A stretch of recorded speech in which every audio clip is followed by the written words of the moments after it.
Wanita ini punya wajah yang bisa memikat seluruh dunia. Tapi, yang ada di pikirannya hanyalah menghasilkan uang, sebagai putri tertua. Dari sebuah grup bisnis terkemuka, dialah yang paling pantas untuk menjadi pewaris. Dia hanya perlu memenuhi satu syarat. Menikah, tapi tak disangka-sangka, kekasihnya selama 9 tahun sejak masa kecil direbut oleh adiknya sendiri, demi mewarisi bisnis keluarga dan membangun kerajaan bisnisnya. Dia memutuskan untuk mencari seorang suami yang tinggi, tampan, mendukung karirnya, dan sederhana, agar pria itu tidak mengganggu usahanya mencari uang, dan dia benar-benar menemukan seseorang namanya adalah Sofia, putri dari orang terkaya di wilayah selatan, dengan bakat bisnis yang luar biasa. Dia pikir dia bisa berjalan mulus ke altar pernikahan, bersama kekasihnya Gail, dan berhasil mewarisi kekayaan keluarga. Namun, saat Gail kembali dari perjalanan bisnisnya hari ini, pria itu bertingkah aneh dan tidak seperti biasanya. Gail selalu menjadi mitra bisnisnya yang paling terpercaya. Jadi Sofia selalu memberinya banyak tugas pekerjaan. Tapi kali ini, saat dia mengatur perjalanan bisnis untuk Gail, dia tidak sengaja mengetahui kalau Gail mampir ke kota tertentu. Yang terpenting adalah, kota itu terkenal dengan berliannya Sofia langsung sadar bahwa Gail kemungkinan besar akan melamarnya hari ini. Jadi, untuk pertama kalinya dalam hidupnya, dia mengesampingkan pekerjaan sehari-harinya dan berdandan dengan sungguh-sungguh. Hasilnya luar biasa. Saat mereka bertemu, pandangan Gail tidak pernah lepas darinya. Tepat ketika Sofia merasa yakin, berpikir bahwa pria itu akan melamarnya. Gail tiba-tiba mengeluarkan sebuah cincin, sambil mengatakan kalau dia ingin meminta pendapatnya. Sofia membeku seketika cincin itu bukan untuknya. Dengan keadaan seperti ini, dia hanya bisa menahan tangis, mengomentarinya, dan memberikan beberapa saran. Mendengar itu, Gail tersenyum, mengatakan kalau gadis itu pasti akan menyukainya. Seketika itu juga, dunia Sofia runtuh kekasihnya. Ternyata akan melamar adiknya sendiri. Saat kembali ke kamarnya, Sofia terlihat murung, tapi dia tidak sedang meratapi hubungannya dengan pria brengsek itu. Sebenarnya, dia merasa karirnya sedang terhambat. Pelayannya, Jessica, dengan geram membelanya. Nona, pria brengsek itu jelas-jelas sudah melamar. Nona 3 tahun yang lalu, bagaimana bisa dia jatuh cinta dengan orang lain? Bukankah dia bilang hanya Nona yang ada di matanya, dan dia tidak akan menikah dengan siapapun selain Nona?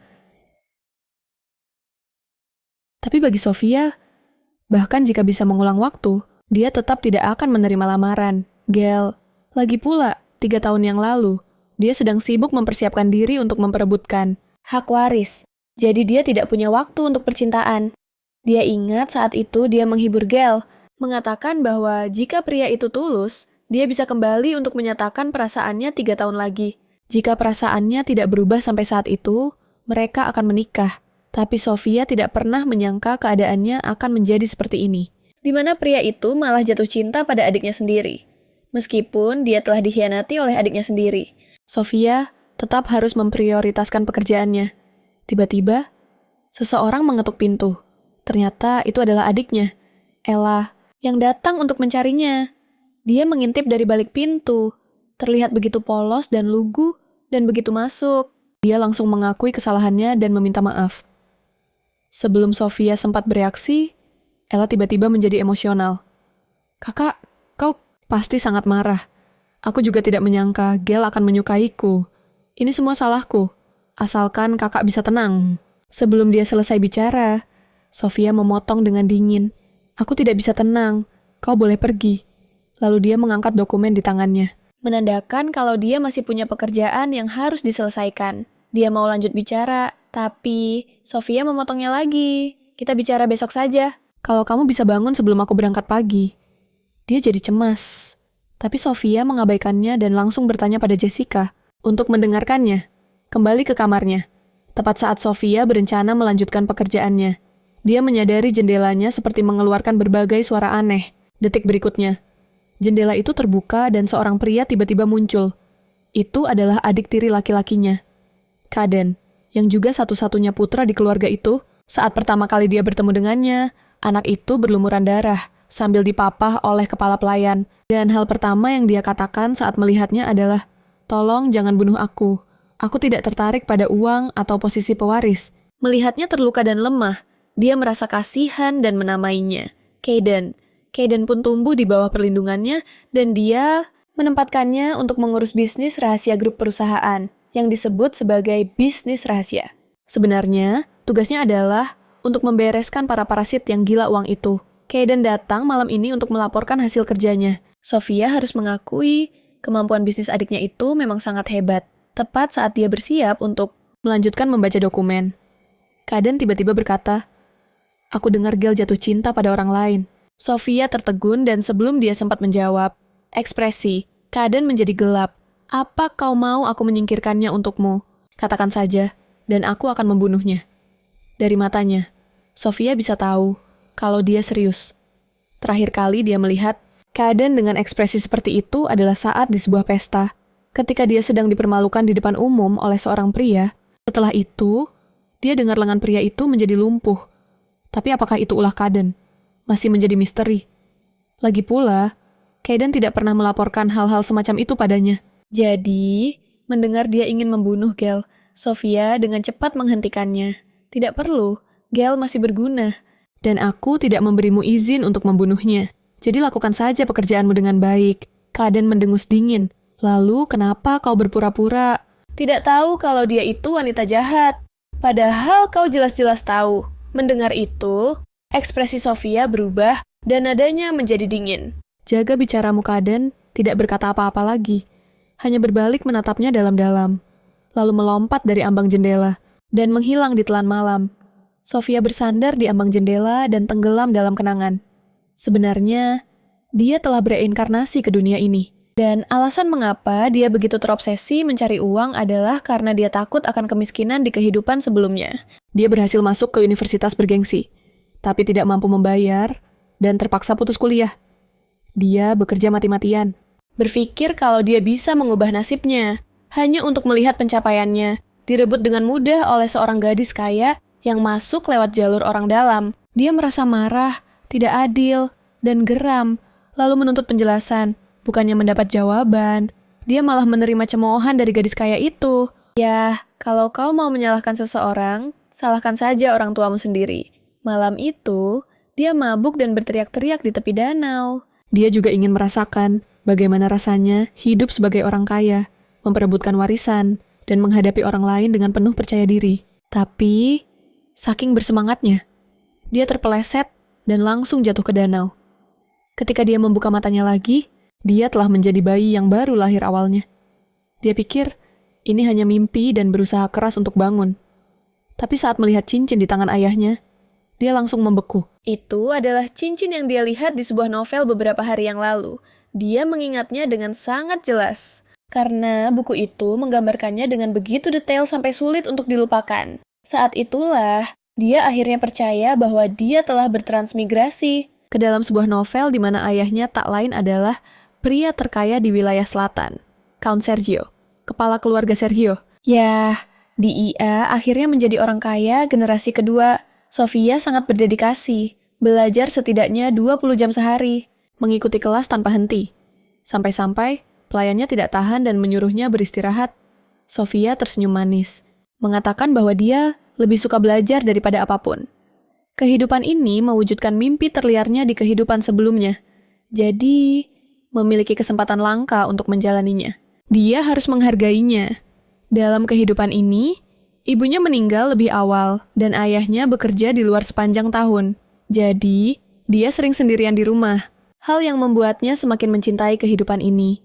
Namun, pada usia 11 tahun, dia menghadapi kemunduran besar pertamanya dalam hidup. Sang antagonis pun muncul. Dalam karya aslinya, dia sebenarnya adalah protagonis wanita pada awalnya. Sayangnya, meskipun mencoba menampilkan kehadirannya sebagai ikon pengampunan dan ketekunan, para pembaca mengeluh kalau itu seperti dipaksa menelan ubi jalar yang bikin seret.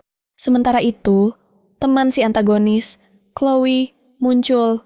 Chloe langsung memikat hati para pembaca begitu dia muncul. Semua orang berpikir bahwa Chloe memiliki kualitas protagonis wanita sejati. Menghadapi keluhan dari para pembaca, sang penulis harus menyerah pada keinginan pembaca dan mengganti protagonis wanita. Si protagonis asli diturunkan menjadi karakter pendukung. Bahkan, tindakan-tindakan baiknya di masa lalu ditafsirkan ulang dengan jahat. Selain itu, pengembangan karakternya mulai berubah, bertransformasi secara drastis dari seorang gadis lugu menjadi antagonis utama. Alasan mengapa Sofia bisa terus mentolerir si antagonis dan membiarkannya membuat masalah adalah karena Sofia tahu betul isi novelnya. Dia tahu bahwa si antagonis akan meninggal karena penyakit parah pada usia 20 tahun. Awalnya, Sofia merasa kasihan, sayang sekali. Seorang protagonis wanita yang sempurna harus berakhir seperti itu. Jadi, Sofia bahkan berencana untuk mencoba membantu si antagonis mengubah takdirnya. Tapi pada akhirnya, dia tetap menempuh jalan kejahatan. Pada usia 10 tahun, dia menuduh seorang pelayan yang tidak disukainya sebagai pencuri dan membuatnya diusir. Pada usia 12 tahun, dia memimpin aksi perundungan di sekolah. Dan bahkan, Kaiden kecil hampir mati beberapa kali. Karenanya, setiap kali Sofia mencoba mengoreksinya, sesuatu yang buruk terjadi pada grup bisnis keluarganya. Seiring waktu, Sofia tidak mau lagi membuang waktu dan energi untuknya. Tapi dia tetap akan memenuhi tugasnya sebagai kakak perempuan. Sekarang, kurang dari 1 tahun sebelum kematian si antagonis. Jadi, ketika dia tahu bahwa Gale dan gadis itu bersama, Sofia tidak merasakan gejolak emosi dan bahkan bisa dengan tenang membantu membereskan kekacauan itu. Keesokan harinya, di pesta perjamuan seperti biasa, para wanita bangsawan menjadikan Sofia sebagai bahan gosip. Bagaimanapun, sebagai seorang wanita, Sofia memiliki peluang besar untuk menjadi pewaris grup bisnis terbesar di wilayah selatan. Tentu saja, ini membangkitkan rasa iri dan dengki dari banyak orang. Hal itu mengundang kecemburuan dan kebencian dari banyak orang. Mereka tidak menyadari bahwa Sofia sudah muncul di belakang mereka. Dia tersenyum dan secara aktif menyapa para wanita bangsawan. Jessica menatap mereka dengan tajam. Setiap kali menghadiri perjamuan, orang-orang ini selalu membicarakan nonanya di belakang. Sekarang, mereka begitu tidak tahu malu di pesta yang diadakan oleh nonanya sendiri. Sungguh menyebalkan Sofia tidak pernah menganggap serius gosip-gosip ini. Tapi karena orang-orang ini berani menjelekannya di kandangnya sendiri, mereka tidak bisa menyalahkannya karena bersikap kasar. Jessica merasa kasihan padanya, berpikir bahwa Sofia harus mengkhawatirkan begitu banyak hal setiap hari dan pasti sangat lelah. Tapi Sofia tidak berpikir begitu. Bagaimanapun, dia sangat menikmati kehidupannya saat ini, bahkan menikmati pertarungan dengan para wanita bangsawan di kalangan masyarakat kelas atas. Inilah kehidupan yang selalu dia impikan. Sampai dia melihat si antagonis dan Gale datang bersama ke pesta. Pemandangan itu tidak terlihat begitu mengganggu. Jessica tidak mengerti, bagaimana Nona bisa begitu tenang? Padahal, Gale kan sudah pernah menyatakan perasaannya pada Nona sebelumnya. Sofia tersenyum canggung dan berkata, jika dia menerima semua pernyataan cinta, dia pasti sudah berpacaran dengan sebagian besar orang yang hadir. Alasan dia memilih Gale di antara begitu banyak orang hanyalah karena dia adalah pilihan terbaik untuk pernikahan politik. Lagi pula, siapa yang akan menolak pria tampan, kaya, dan mampu membantu mengelola bisnis grup? Komersial penolakannya terhadap pernyataan cinta pria itu 3 tahun yang lalu sebenarnya adalah sebuah ujian. Jika pria itu bisa tetap setia begitu lama, itu akan membuktikan bahwa dia benar-benar bisa dipercaya. Tapi begitu Sofia mendengar Gale bermesraan dengan adiknya, pria itu langsung tereliminasi. Saat itu, si adik mendekat. Meskipun Sofia hanya menanggapinya dengan senyum basa-basi, dalam hatinya, dia menjerit. Apa pasangan menjijikan itu harus membuat adegan yang begitu memalukan?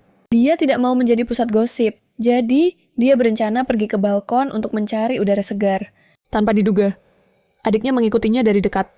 Maaf, aku sudah bilang pada Gale. Kita seharusnya datang terpisah. Tapi dia bersikeras untuk datang bersama. Sofia menyela dan berkata bahwa dia sama sekali tidak marah. Dan itu benar.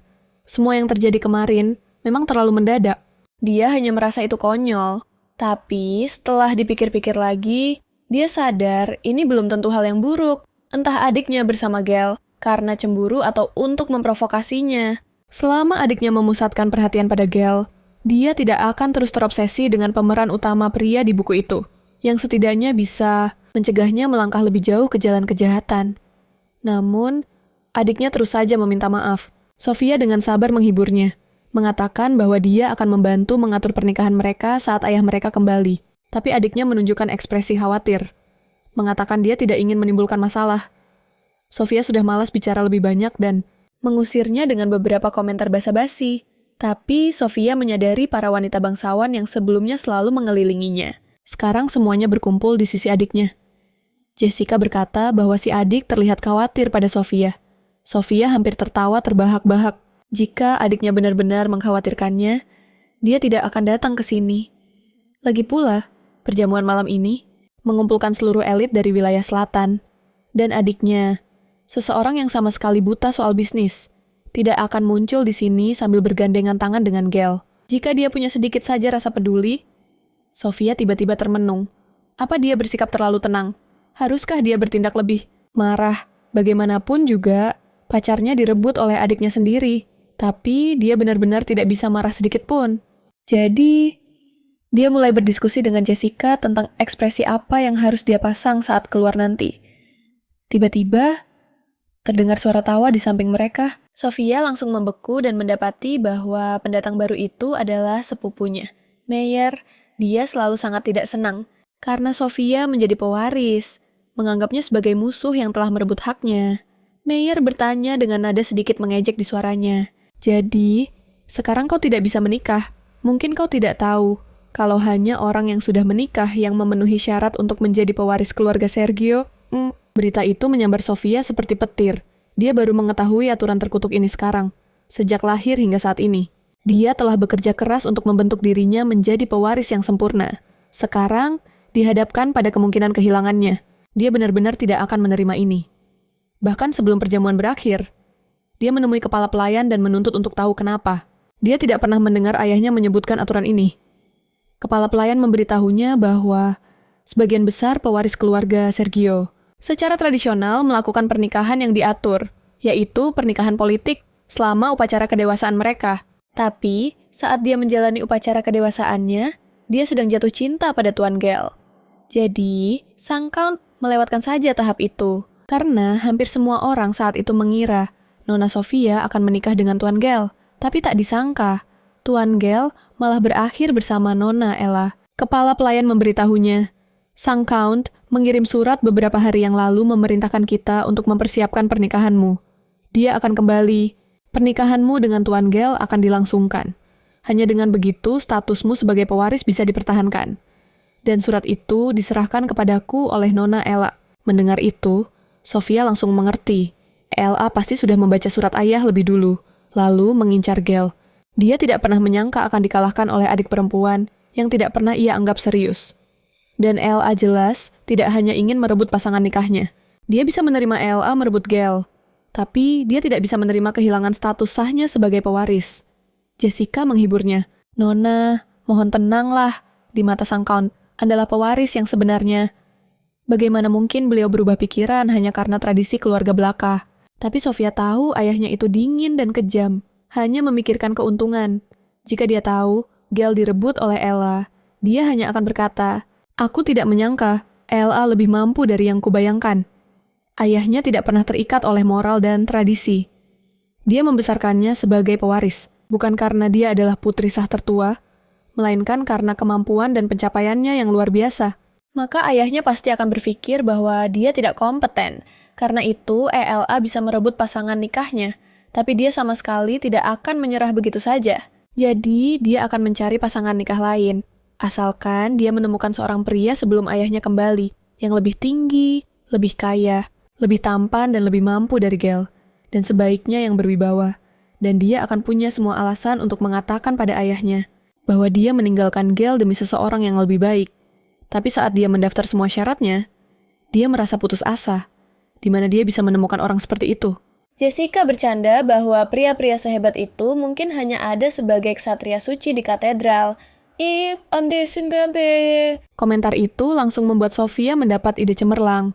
Keesokan harinya, dia naik kereta kuda untuk mencari suaminya. Sofia penuh dengan tekad. Dia bahkan membawa sebuah peti penuh batangan emas sebagai mahar untuk menunda kepulangan ayahnya. Dia bahkan mempertimbangkan meminta Kaden untuk membantu meledakkan jembatan yang harus dilewati ayahnya untuk kembali. Jessica menyarankan akan lebih baik jika Tuan Kaden saja yang membantu mencarikan pasangan nikah. Sofia pikir Jessica terlalu naif. Jika dia membiarkan Kaden membantu mencari pasangan nikah, apakah dia akan membawa seseorang dalam keadaan hidup saja? Masih diragukan. Kaden itu sangat sensitif dalam hal yang menyangkut orang-orang di sekitarnya. Setiap kali dia membuat permintaan yang melibatkan orang lain, Kaden hanya bertanya bagaimana dia ingin orang itu mati. Namun, Kaden, yang terlihat ganas bagi orang luar, baginya terlihat seperti anjing serigala yang patuh. Dia tiba-tiba teringat saat pertama kali bertemu Kaden. Dia mendengar bahwa sebelum datang ke kediaman, Kaden telah dianiaya oleh ibu kandungnya. Dia tidak pernah menyangka Kaden akan tumbuh begitu sehat di bawah perawatannya. Dia benar-benar punya kemampuan bisnis yang hebat, karena dia menangani semua hal yang ditugaskan olehnya dengan sempurna. Alasan mengapa organisasi-organisasi bawah tanah di dunia bisnis tidak berani mendekati grup komersial Uden adalah karena Kaden, kaisar dunia bawah. Tapi sekarang, Sofia lebih khawatir tentang di mana calon suaminya berada. Tujuan mereka adalah katedral terbesar di wilayah selatan, sebagai pilar spiritual rakyat kekaisaran. Banyak rakyat biasa pergi ke sana untuk beribadah setiap tahun. Saat berdoa, setiap orang meminta hal yang berbeda. Ada yang meminta keselamatan, yang lain meminta kekayaan. Hanya Sofia yang berdoa meminta suami. Semakin dia memikirkannya, semakin dia merasa yakin untuk mencari pasangan nikah di katedral.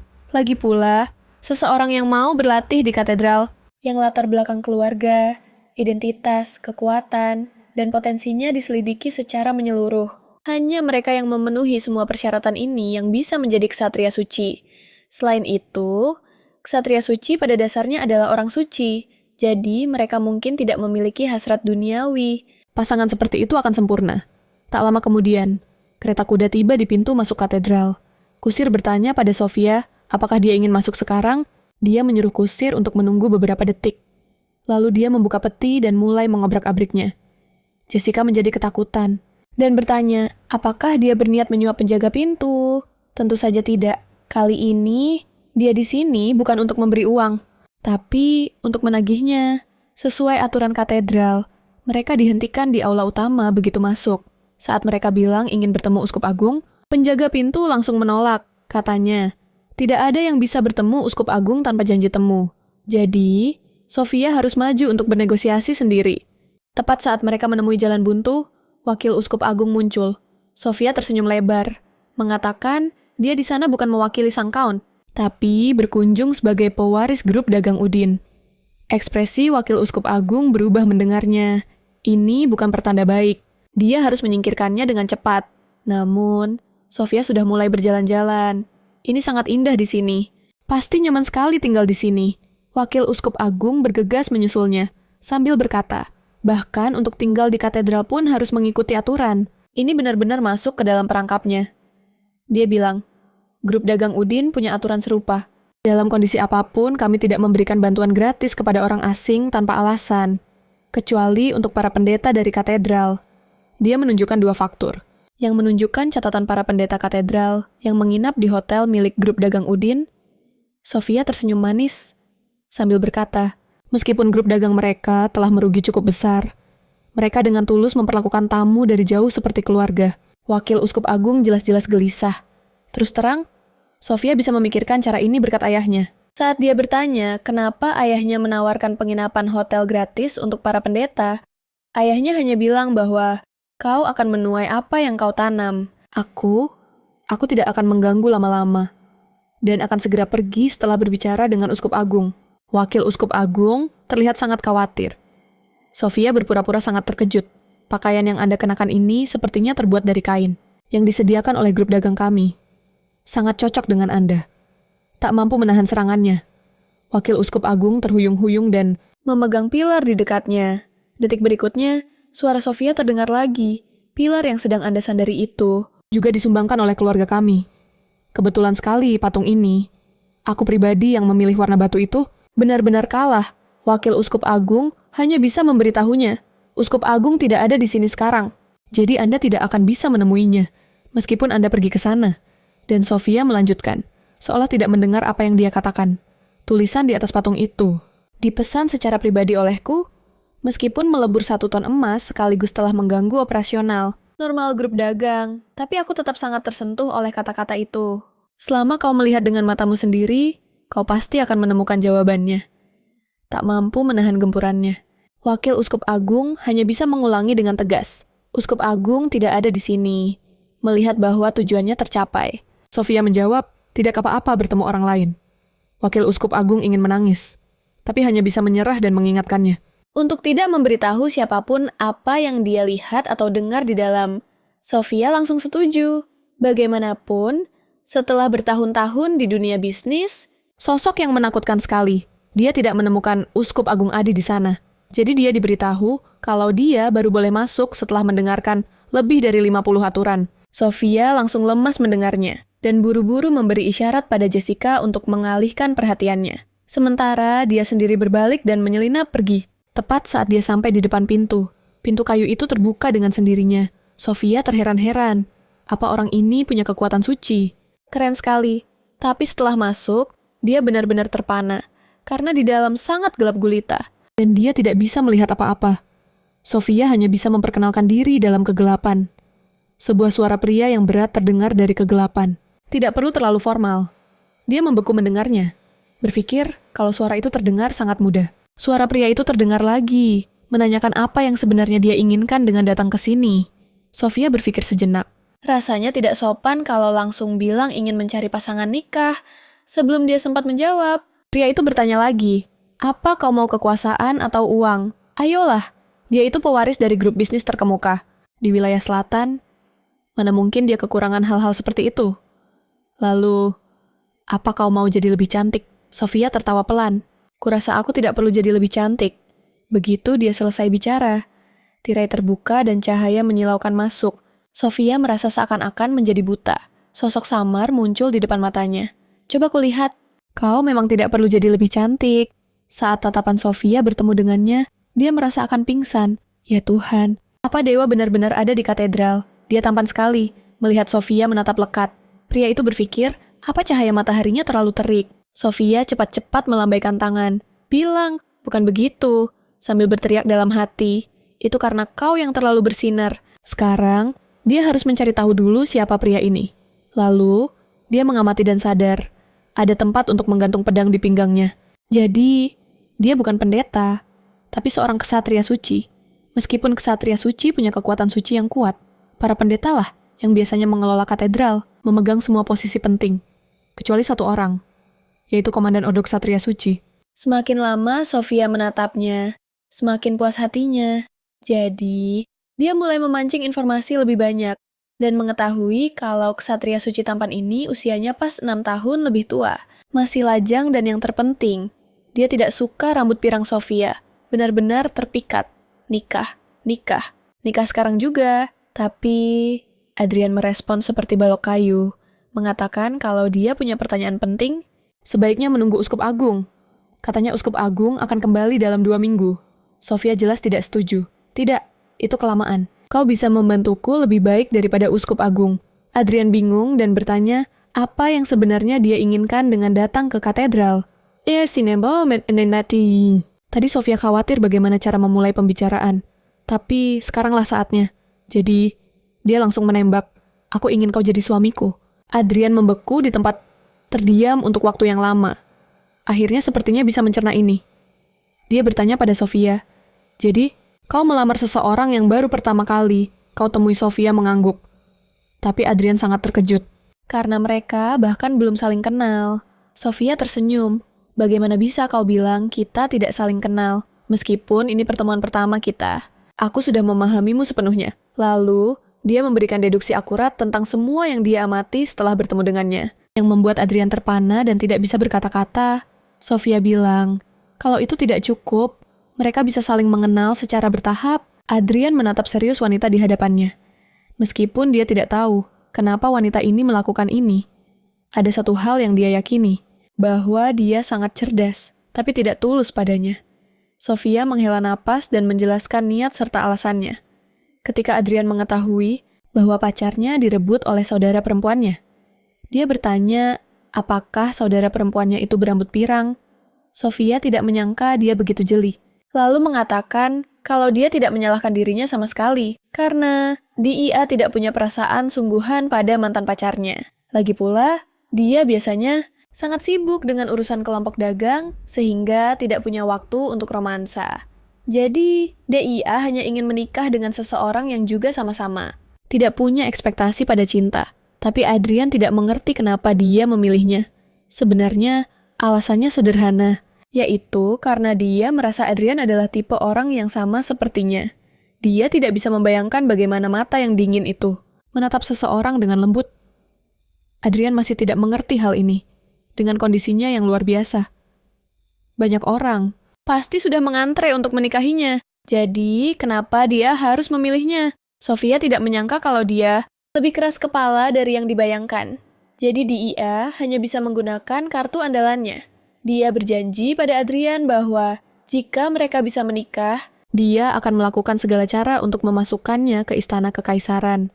Mendengar ini, Adrian benar-benar membeku. Sofia tersenyum penuh kemenangan. Lagi pula, pria berstatus manapun di wilayah selatan pasti ingin pergi ke ibu kota.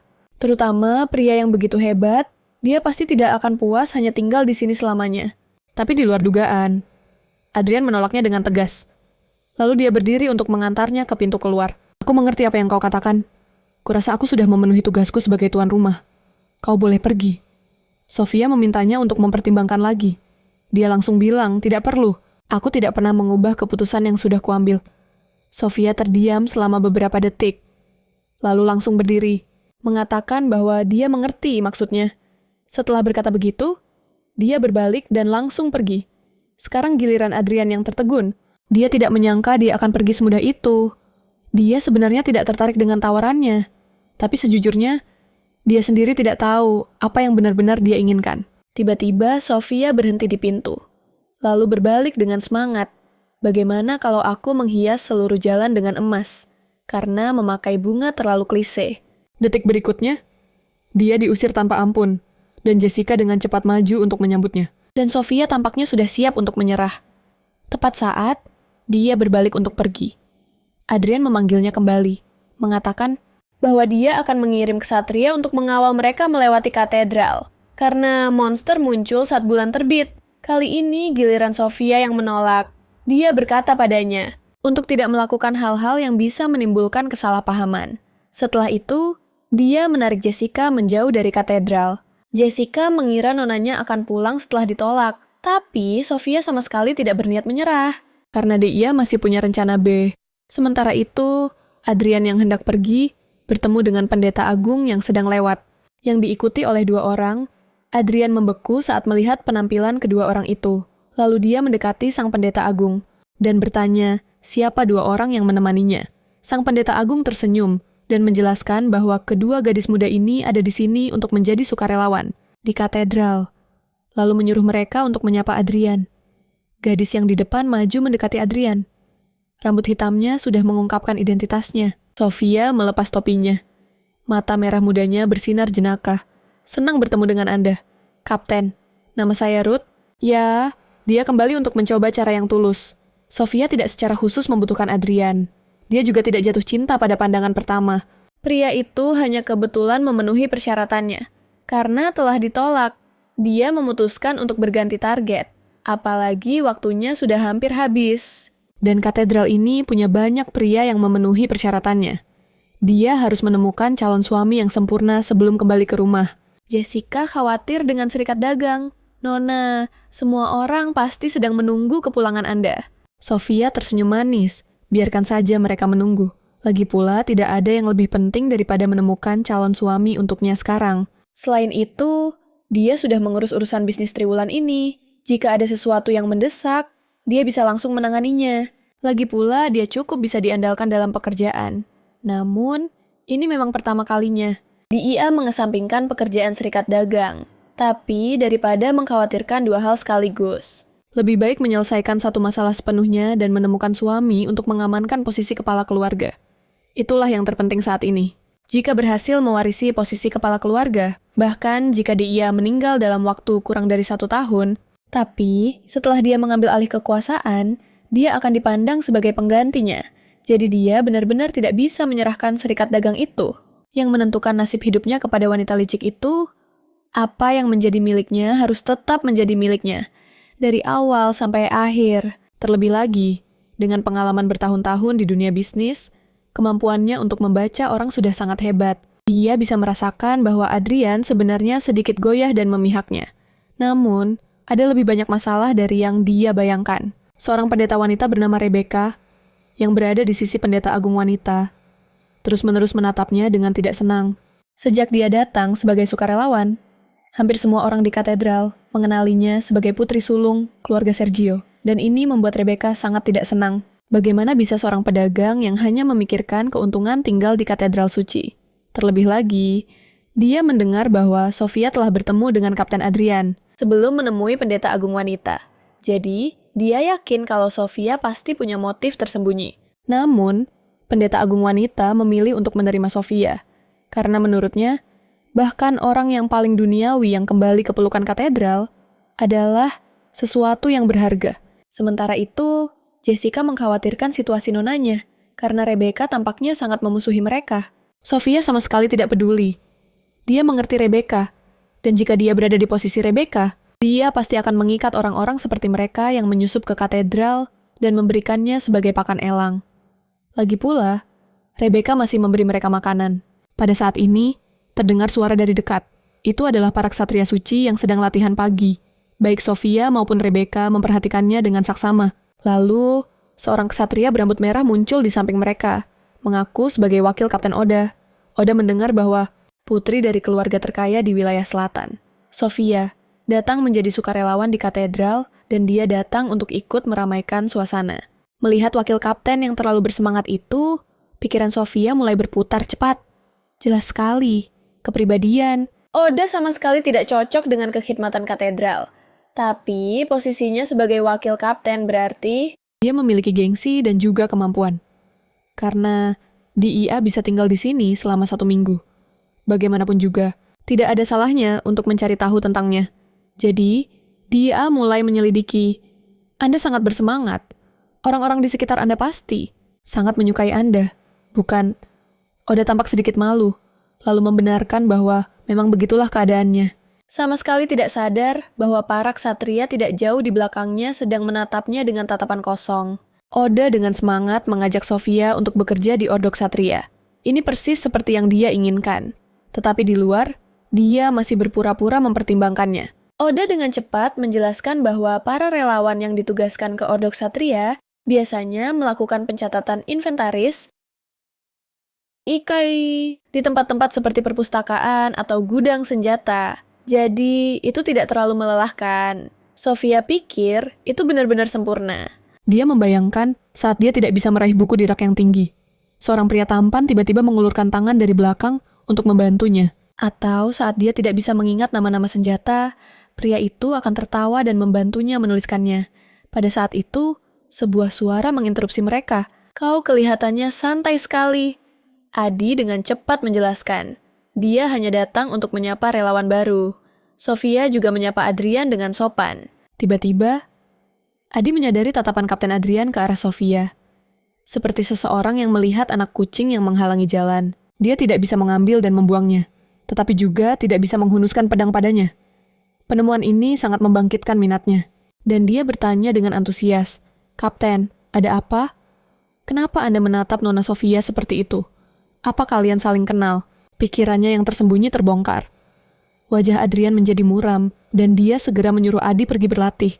Sofia mengamati dari samping, merasa sangat terhibur. Adrian berbalik untuk berbicara dengan Sofia. "Meskipun aku sudah mengatakan ini kemarin, kau sepertinya masih berpikir kalau semuanya terlalu sederhana." Sofia juga mengangkat kepalanya, menatap matanya, dan berkata dengan serius, "Aku menghargai keputusanmu untuk menolakku, tapi aku tidak bisa mentolerir kau meremehkan ketulusanku." Adrian mendesak, "Jadi kau tulus?" Sofia menegaskan bahwa setiap lamaran yang dia ajukan kepada seseorang datang dari niat yang tulus. Karena dia tahu betul bahwa setiap kata dan tindakannya menyebabkan pergerakan besar personel dan dana, jadi dia tidak pernah bermain-main dengan sembrono dengan orang lain. Adrian menyuruhnya untuk tidak menyia-nyiakan usahanya. Bahkan jika dia bersikeras untuk tinggal, jawabannya tidak akan berubah. Sofia sebenarnya ingin berkata, "Memangnya, siapa yang bilang aku tinggal di sini untuk membuatmu berubah pikiran?" Dia berkata bahwa lamarannya sudah berakhir kemarin. "Aku tidak akan peduli dengan hal-hal di masa lalu, karena aku tidak punya waktu untuk itu. Alasan aku kembali adalah untuk mencari kandidat pernikahan yang baru. Katedral ini punya begitu banyak ksatria. Pasti ada satu yang akan cocok denganku. Lalu, dia memprovokasi. Kau tidak berpikir, aku tinggal di sini untuk membuatmu berubah pikiran. Kan, Adrian dengan cepat menyangkal, tapi ekspresinya terlihat buruk. Sofia tersenyum manis. Kalau begitu, baguslah. Entah kenapa, ada nuansa konfrontasi di antara mereka. Tak lama kemudian, waktu berdoa tiba, dan Adrian sepertinya ingin mengatakan sesuatu lagi. Tapi sedetik kemudian, Sofia sudah pergi, dengan buku doa di tangannya. Tak perlu dikatakan lagi bahwa Sofia memenangkan ronde kali ini. Setelah berdoa, Jessica bergegas mendekati nonanya dan bertanya, apakah yang baru saja dia katakan itu benar? Tentang tidak lagi tertarik pada Kapten Adrian, dan sedang mencari orang lain. Sofia tertawa. Bagaimana mungkin jika itu kau? Setelah melihat Kapten Adrian, apakah ada orang lain yang akan menarik perhatianmu? Jessica tidak mengerti mengapa nonanya mengatakan itu pada Kapten Adrian. Apakah itu untuk membuatnya cemburu? Sofia menyuruhnya untuk tidak terlalu banyak berpikir. Orang akan cemburu pada orang yang mereka sukai. Dan sudah jelas Kapten Adrian jelas tidak tertarik pada wanita. Sementara aku melakukan ini murni untuk menarik perhatiannya. Jika aku terus mengejarnya tanpa henti, dia pasti tidak akan peduli padaku. Tapi jika aku membuatnya berpikir bahwa aku akan melakukan sesuatu pada para ksatrianya, dia pasti tidak akan bisa menahan diri untuk tidak mengawasiku. Selain itu, dari percakapan kemarin, Sofia merasa bahwa Kapten Adrian sebenarnya tidak menolaknya. Lalu Rebecca, yang sedang mengawasi mereka, muncul dan mengatakan bahwa dia telah mengkonfirmasi tugas terakhir mereka, yaitu mencuci piring di dapur. Sofia tidak terlihat sampai waktu makan tiba. Pendeta wanita kepala bertanya dengan penasaran, kemana Nona Sofia pergi? Kenapa dia tidak datang untuk makan? Rebecca menjawab dengan sinis, Nona Sofia mungkin masih sibuk bekerja. Tugas yang kuberikan padanya tidak sulit. Tapi dia mungkin belum pernah melakukan pekerjaan kasar. Jadi dia butuh waktu lama. Sambil mengatakan itu, dia melirik ke arah Adrian dan mendapatinya tanpa ekspresi sama sekali. Yang semakin menguatkan pikirannya bahwa Kapten Adrian tidak tertarik pada Nona Sofia. Adrian tampak kecewa mendengarnya. Karena dia pikir bisa bertemu Sofia saat makan malam. Jadi, dia menawarkan diri untuk membantu. Rebecca menyela dengan dingin. Itu adalah tugas Nona Sofia sebagai sukarelawan. Lalu dia mulai bersikap sinis lagi. Mungkin dia sengaja tidak datang. Lagi pula, dia hidup dalam kemewahan sejak kecil. Bagaimana mungkin dia bisa terbiasa dengan makanan sesederhana ini? Aku dengar keluarga Sergio menggunakan sampanye dan anggur untuk air mancur di pesta. Dan bahkan memindahkan seluruh pohon buah ke dalam mansion. Hidup begitu mewah sejak kecil. Sekarang dia malah melakukan pekerjaan sukarela. Apakah dia bisa bertahan atau tidak? Itu meragukan. Adrian, yang sedang makan dalam diam, tiba-tiba berdiri. Sepertinya sudah selesai makan. Tepat pada saat itu, seseorang lewat sambil membawa sepiring kentang. Tapi piringnya begitu penuh, sampai orang tidak bisa melihat siapa itu. Rebecca mengira itu adalah seorang pelayan yang membawa makanan dan melambaikan tangannya, menandakan bahwa dia sudah selesai makan. Sofia berkata sambil tersenyum, "Maaf, aku belum makan." Lalu dia langsung duduk. Dan saat dia baru saja akan mulai makan, Adrian, yang tadinya hendak pergi, duduk kembali. Sofia tidak memikirkan hal lain sekarang, mengira bahwa pria itu takut. Dia punya niat tersembunyi dengan para ksatria lain. Jadi dia kembali untuk mengawasinya. Tapi, karena baru saja selesai mencuci ratusan piring, dia sangat kelelahan, hanya ingin cepat-cepat mengisi perutnya. Namun, Rebecca masih ingin mencari gara-gara, berkata dengan sarkastis, "Semua orang di sini tahu seperti apa keluarga Sergio. Jadi, kau tidak perlu memaksakan diri untuk makan makanan yang tidak kau sukai." Sofia dengan tenang mengupas kentang di tangannya. Memaksakan diri kau sepertinya meremehkan kentang-kentang berharga ini. Menanam kentang itu tidak mudah. Pertama-tama harus memilih bibit kentang yang bagus. Lalu menyimpannya pada suhu yang tepat dan butuh waktu 3 bulan sebelum akhirnya bisa dipanen. Setelah mendengar apa yang kau katakan, aku merasa ada kesalahpahaman besar tentang keluarga kami. Kau bilang, kami menggunakan sampahnya dan anggur untuk air mancur di pesta. Itu tidak sepenuhnya benar. Sebenarnya, kami biasanya membuat air terjun, dan ayahku secara pribadi menggali sebuah kanal, khusus untuk mengalirkan anggur merah. Rebecca hanya berpikir bahwa Sofia sedang pamer. Sofia tidak menyangkalnya. Lagi pula, anggur merah. yang digunakan hanya pada hari pesta saja, bisa mendorong perkembangan pasar anggur selama 1 tahun penuh. Mana shamu. Lalu dia menyinggung soal pemindahan pohon buah. Mereka memang memindahkan pohon buah ke mansion, tapi mereka menanamnya di rumah kaca dan menjual buahnya kepada publik dengan harga lebih murah. Selama percakapan itu, makanan di piringnya perlahan-lahan habis. Didi menyarankan agar dia makan roti. Tapi Sofia bilang dia mau. Namun karena datang terlambat, jadi tidak ada roti yang tersisa. Begitu dia selesai berbicara, para ksatria yang ada di ruang makan menawarkan roti mereka. Sofia dengan sopan menolak, mengatakan bahwa lain kali dia akan datang lebih awal. Ketika mereka bertanya apalagi yang bisa dibantu, dia tersenyum manis, berharap mereka tidak menyisakan makanan. Setelah mengatakan itu, dia menatap Adrian. Pria itu berpikir, dia punya niat pada para ksatria. Tapi sebenarnya, dia dari dulu hanya menginginkan Adrian seorang. Lalu dia membungkuk dan berkata, akan pergi lebih dulu. Ruang makan yang besar itu seketika menjadi hening. Setelah beberapa saat, Adrian tiba-tiba berkata, di sini terlalu berisik. Sang pendeta agung bertanya padanya sambil tersenyum. Tidakkah menurutmu ini menarik? Sepertinya kau masih belum jujur. Dia mendesak dengan cepat, bahwa dia hanya mengatakan yang sebenarnya. Tapi pendeta tertinggi memiliki ekspresi yang seolah bisa melihat segalanya. Saat itulah, Adrian menyadari bahwa entah bagaimana, dia sedang memegang sepotong roti dan kemudian mencoba menutupinya. Dengan meletakkan roti itu di piring pendeta tertinggi, Anda harus makan lebih banyak. Pendeta tertinggi tidak bisa menyembunyikan keterkejutannya. Karena biasanya Adrian bahkan tidak akan memberinya segelas air. Lalu, Adrian menambahkan bahwa semakin tua Anda, semakin banyak nutrisi yang Anda butuhkan. Di sisi lain, di dapur, ratusan piring bersih, tersusun dengan rapi. Rebecca sepertinya tidak percaya bahwa seorang gadis manja bisa melakukan pekerjaan seberat itu. Berpikir bahwa Sofia hanya menggosoknya asal-asalan. Sofia langsung mengambil sebuah piring untuk menunjukkannya, menandakan bahwa bagian belakangnya bahkan lebih bersih. Rebecca masih tidak percaya dan membolak-balik tumpukan piring yang berbunyi nyaring, bertekad untuk menemukan satu saja yang tidak bersih. Sofia menggelengkan kepalanya, merasa bahwa Rebecca benar-benar tidak masuk akal. Pendidikan berkelas yang diterimanya sejak kecil tidak mengizinkannya untuk ceroboh dalam hal apapun.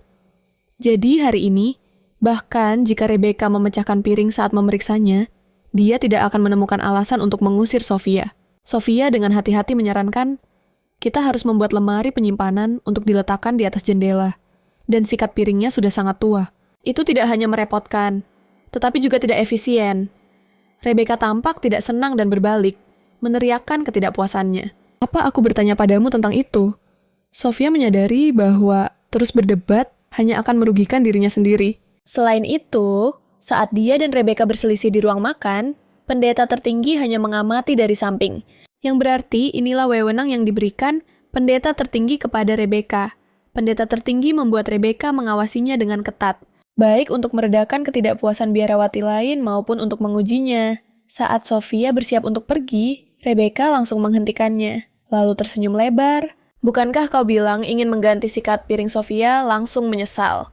Menyalahkan dirinya sendiri karena terlalu banyak bicara. Lalu, dia menghela napas pasrah dengan wajah muram, dan bertanya di mana bahan untuk membuat sikat. Larut malam, Adrian sendirian di dekat air terjun. Pikirannya kacau balau, sepenuhnya memikirkan setiap senyuman dan kerutan dahi Sofia. Dia merasa benar-benar sudah gila. Dia belum pernah memiliki pikiran seabsurd ini sebelumnya. Tapi kali ini, dia tidak bisa menahan diri untuk tidak memikirkannya. Dia mempertimbangkan apakah ada kemungkinan di antara mereka, tapi sudah jelas bahwa dia tidak cocok untuknya. Dia adalah wanita paling duniawi yang pernah ditemuinya. Berpenampilan mewah, dan tidak tahu malu. Dia tidak tahu harus menyebutnya, pemberani atau blak-blakan. Dalam 13 hari, Uskup Agung akan kembali.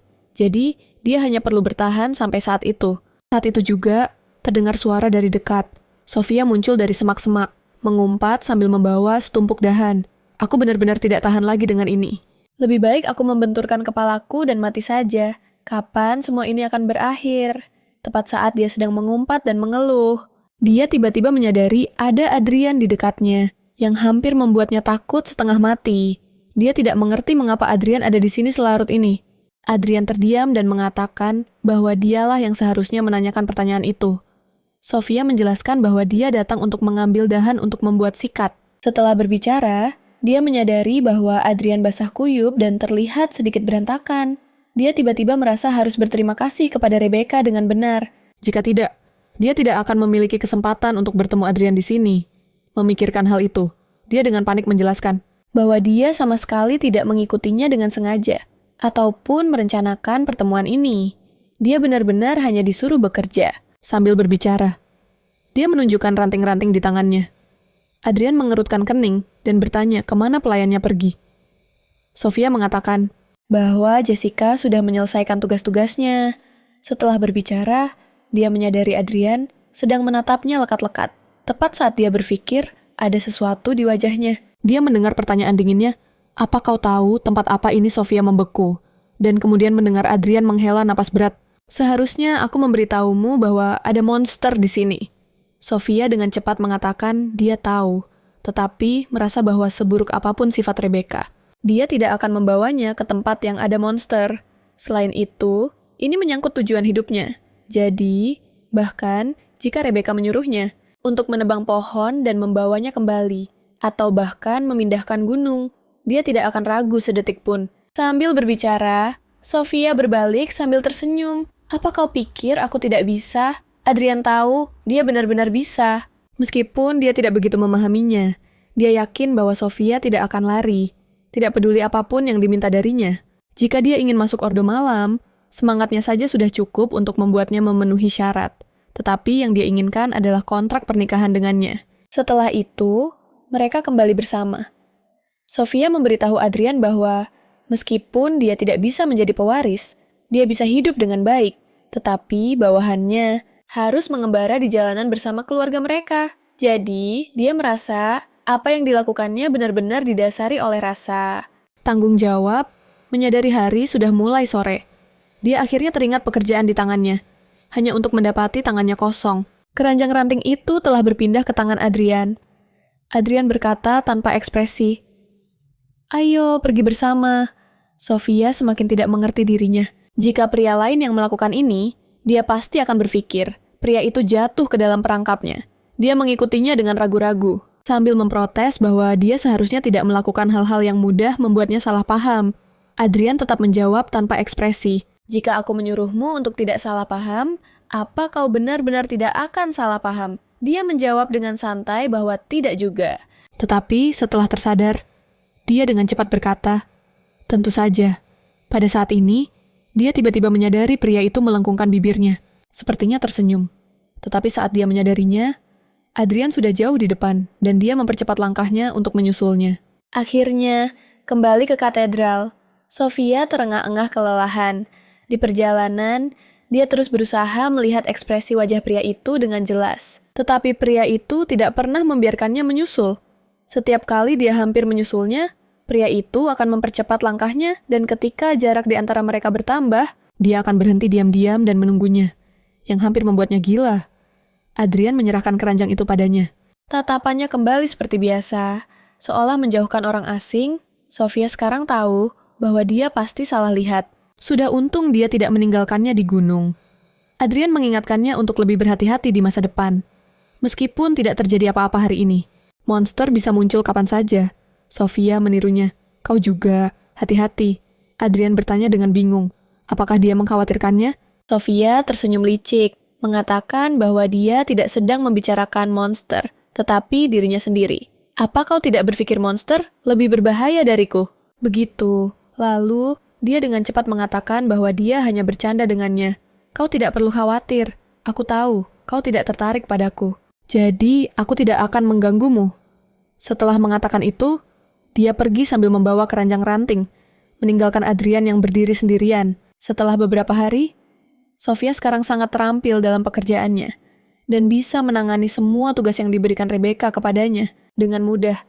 Ini membuat Rebecca, yang tidak bisa menemukan kesalahannya, menjadi sangat frustrasi. Namun, setiap hari, satu-satunya hiburan adalah Kapten Adrian ada di sisinya. Melihat ekspresinya yang muram, Rebecca berpikir bahwa dia juga sedang dalam suasana hati yang buruk karena melihat Sofia sedang asyik mengobrol dengan para ksatria lainnya. Dia mulai mengompori suasana. "Lihat, Sebagai orang yang percaya Tuhan, bagaimana bisa perkataan dan tindakannya begitu gegabah? Adrian perlahan setuju. Memang sangat gegabah. Kata-kata itu tanpa ragu memberikan semangat besar untuk Rebecca. Dia tahu kalau Kapten Adrian akan memahaminya, tapi tidak peduli apa yang dia katakan. Semua orang menganggap kata-katanya hanya angin lalu. Bahkan para pendeta wanita lainnya pun terpesona oleh Sofia. Rebecca berbalik, sambil berkata, terkadang seseorang harus mengambil alih komando.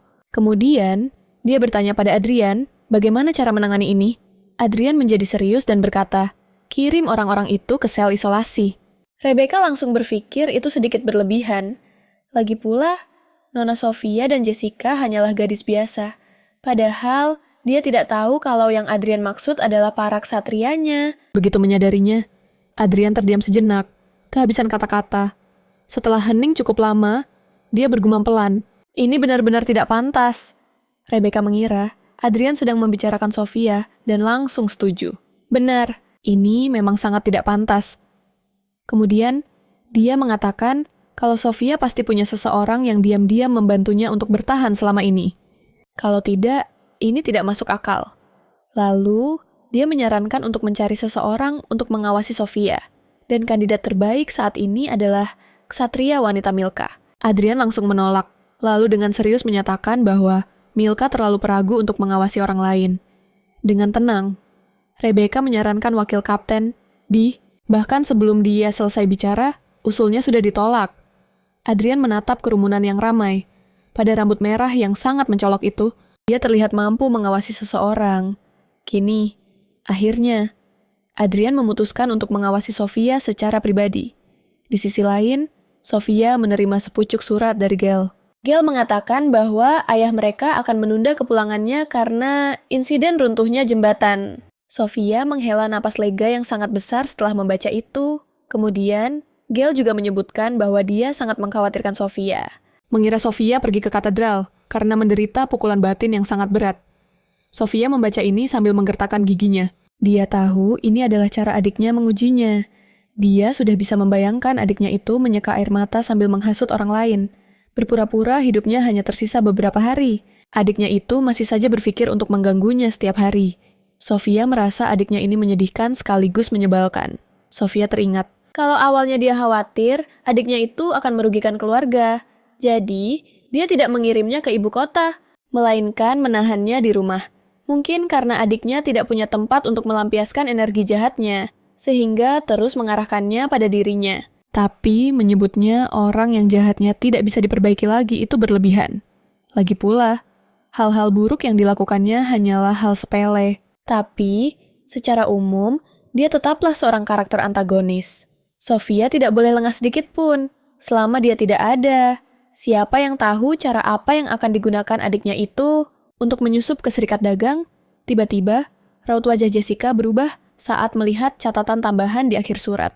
Di akhir surat, Gail menulis bahwa Caden menjadi jengkel karena tidak menerima balasan dari Sofia belakangan ini dan ingin kembali. Jessica gemetar ketakutan saat membaca ini. Jika Tuan Caden kembali dan mendapati Sofia bekerja sebagai biarawati di katedral, akibatnya tidak terbayangkan. Sofia meremas surat itu, berkata bahwa mereka harus mempercepat prosesnya.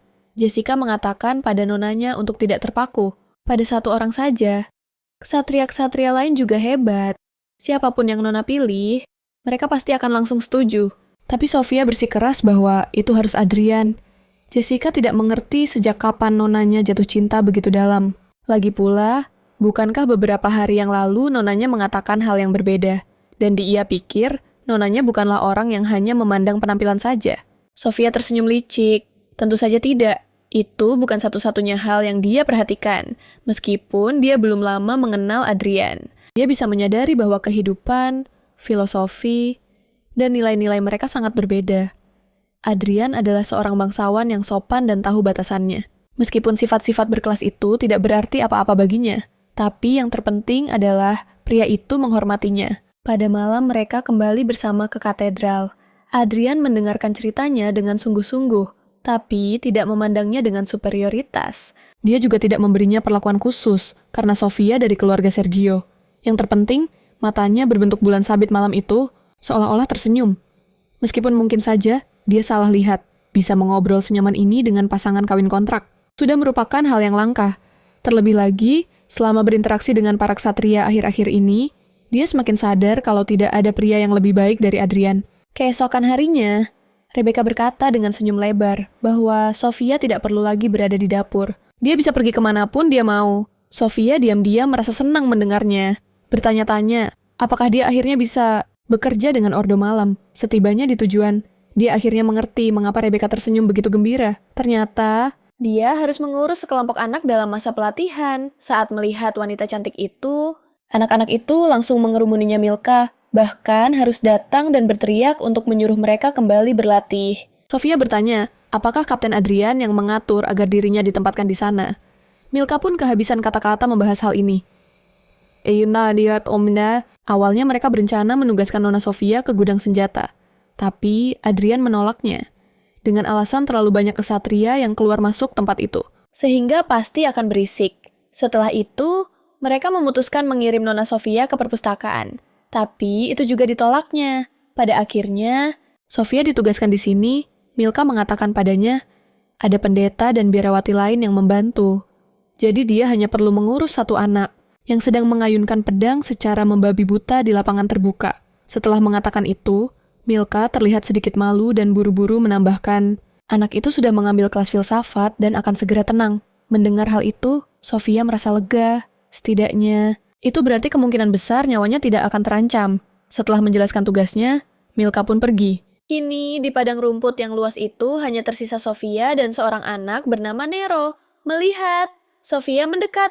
Anak itu berteriak kasar. Siapa kau? Kusarankan kau enyah dari sini. Aku bisa menangani masalah sepele ini sendirian, karena tidak melihat reaksi apapun darinya. Dia berteriak lagi. Apa kau tidak dengar siapa aku ini? Sofia langsung bisa menebak kalau anak ini sudah dimanja sejak kecil. Berpikir bahwa dunia seluruhnya harus berputar di sekelilingnya. Sofia tahu betul kalau menghadapi anak seperti ini memerlukan metode khusus. Jadi dia pun langsung melancarkan serangan. 3 pertanyaan. Apa kau pikir hanya kau yang memiliki kedamaian? Apa kau pikir hanya kau yang istimewa di dunia ini? Apa kau pikir hanya kau satu-satunya yang tidak dipahami? Nero cukup terkejut, lalu berteriak marah pada Sofia. Kalau ayahku tahu, dia pasti tidak akan melepaskanmu. Sofia tersenyum lebar.